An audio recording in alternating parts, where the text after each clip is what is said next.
All right, thanks so much, Janice. 21 minutes now before the top of the hour. President Trump says he is working to deny Iran all paths to a nuclear weapon and bring lasting peace to the Middle East.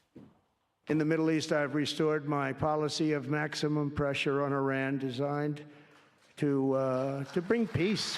The president's maximum pressure on Iran, which was working in his first term, bankrupted them, is working now yet again. The president understands that you don't have to bomb Iran, you need to bankrupt them.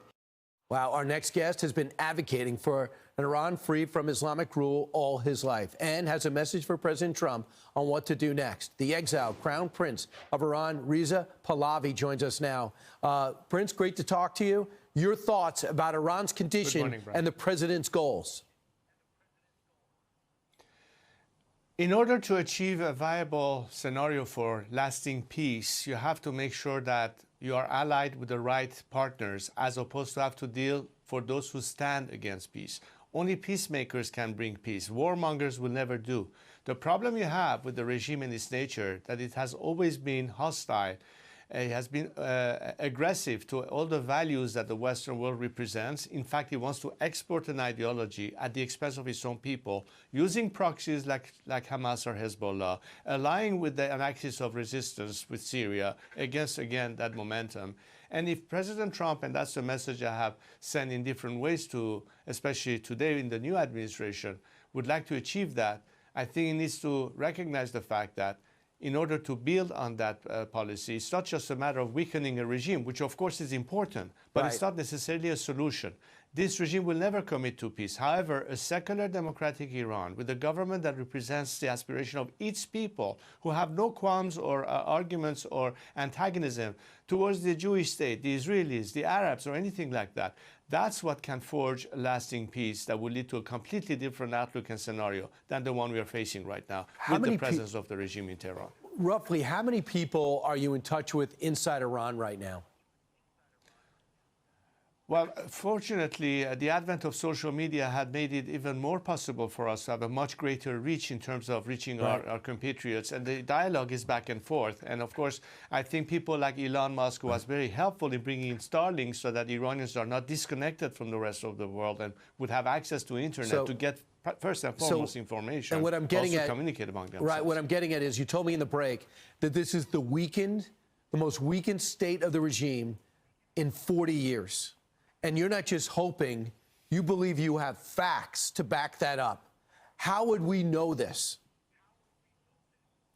Look, you are beginning to see signs of defections from within the regime that is cracking up. You are beginning to see elements who used to belong to the reformist camp that were still trying to push change from within through reforms that don't believe in that anymore, who are today on a convergence path with those of us who from the very beginning have been advocating that an Islamic ruling system is not an answer to Iran's future. But also the fact that demonstrations in Iran, people's protests, the way they organize themselves, the messages they send to the outside world clearly indicates that they chant death to the dictator, down with this regime.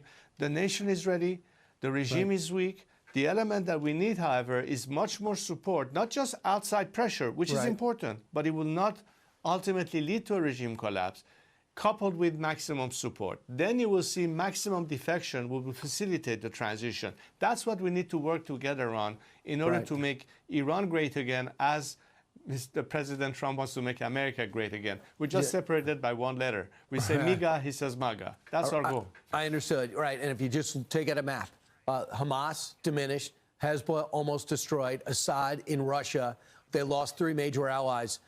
And who knows if Iraq, how long they'll be subjected to Iran's dominance.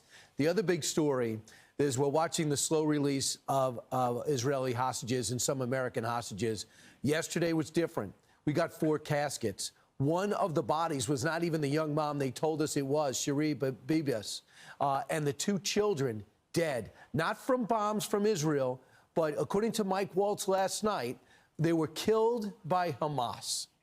What does the message send now within the Middle East? What message is that to the IDF? What should Israel be taking away from this?